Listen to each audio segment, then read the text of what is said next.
আমার মতো গুরু সাদা লোক এখানে খুব কম।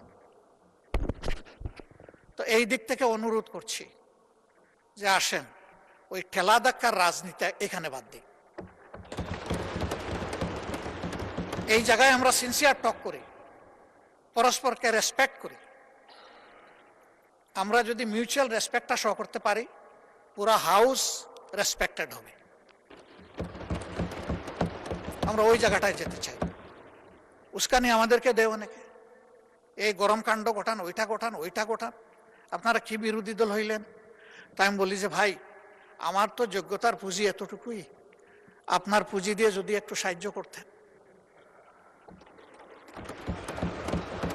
আল্লাহ আমাকে যে মুখ দিয়েছেন, আপনার দুটি ঠোঁট, তাইলে আমার এখানে জোড়া দিয়ে দেন, আমি আপনার ভাষায় কথা বলবো। আমি তো আল্লাহর দেওয়া আমার জিহ্বা, আমার ঠোঁটের ভাষায় আমি কথা বলবো, যেটা আল্লাহ আমাকে দিয়েছে। তা আমি সবাইকে অনুরোধ করব যে আমরা রংপুরের ঝাঁঝালো মরিচের কথা ভুলে যাই। আসুন সুন্দরবনের মদিটা একটু আমরা ঠোঁটে লাগাই। আমরা পারবো, ইনশাল্লাহ আমরা পারবো। কেন পারবো না? শুধু একটা গুড ইন্টেনশন লাগবে আমাদের, এই জাতিকে আমরা বিল্ড আপ করবো। আমি প্রথম দিনই বলেছিলাম যে এই চেয়ারে বসা লোকগুলো এখন ওই চেয়ারে, আবার দুই দিকের চেয়ারে বসা অনেকে এখানে নাই। আমরা কোথায় থাকবো জানি না, আমাদের জেনারেশন থাকবে, আমাদের প্রিয় দেশ থাকবে। আসুন না একটা ভালো প্ল্যাটফর্ম দিয়ে যাই। এখন মরতে পারি, এই জায়গায় পড়ে যেতে পারি। 19 জুলাই 2024 তো পড়ে গেছিলাম, 24 না 25-এ। সেই পড়া থেকে অনেকে উঠে আসে না। আল্লাহ আমাকে জীবন দিয়েছেন, আবার নিয়ে যেতে পারে। হয়তো সংসদ প্লাজায় কালকে আমার জন্য আপনাদের দাঁড়ানো লাগতে পারে, কিন্তু একটু শান্তি নিয়ে মরি, যে দেশের জন্য ভালো কিছু করে যেতে পারলাম সবাই মিলে। আমাদের অ্যানসিস্টরস যারা ছিলেন, যেটুকু অ্যাটমসফিয়ার তারা আমাদেরকে দিয়ে গিয়েছেন, আমাদের সাকসেসরদের মিনিমাম এইটুকু আমাদের কাছে পাওনা। কিন্তু আমাদের সমাজ ওই জায়গায় নেই।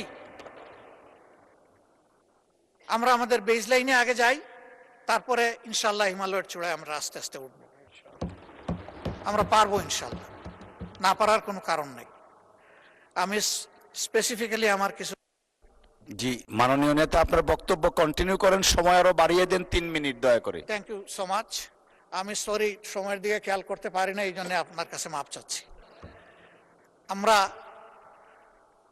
এই বিষয়টাকে টোটালি অ্যাড্রেস করার জন্য এবং একটা টোটাল সলিউশনের জন্য যদি সরকারি দল ফিল করেন যে আমরা একটা কমন কমিটি করব,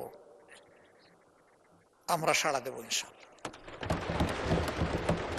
আমাদের কিছু প্রপোজাল আছে, আমরা আপনাদের হাতেই তুলে দেব, কারণ এক্সিকিউশন হবে আপনাদের মাধ্যমে।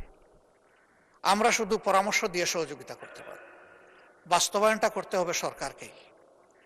ওখান থেকে সরকার যেটুকু মনে করে নিবে, যেটা মনে করবে যে এটা প্রযোজ্য না, ফেলে দিবে, অসুবিধা নেই।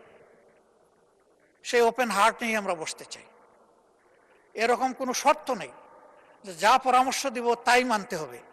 যদি পরামর্শ এইরকমই হয়ে যায়, এটার পরামর্শ থাকে না, এটা ডিকটেশন হয়ে যায়। আমরা ওই ডিকটেশনও পছন্দ করব না। কিন্তু আমাদের কোনো সিনসিয়ার সাবমিশন এটা যেন ডিজোন না হয়, এইটুকু আমরা প্রত্যাশা করব, for the sake of the country and nation. সবাইকে অনেক ধন্যবাদ আমাকে বাড়তি সময় দেওয়ার জন্য। একটু ফিরত দিয়ে বিদায় নিলাম। আসসালামু আলাইকুম রহমতুল্লাহ। জি ওয়ালাইকুম আসসালাম।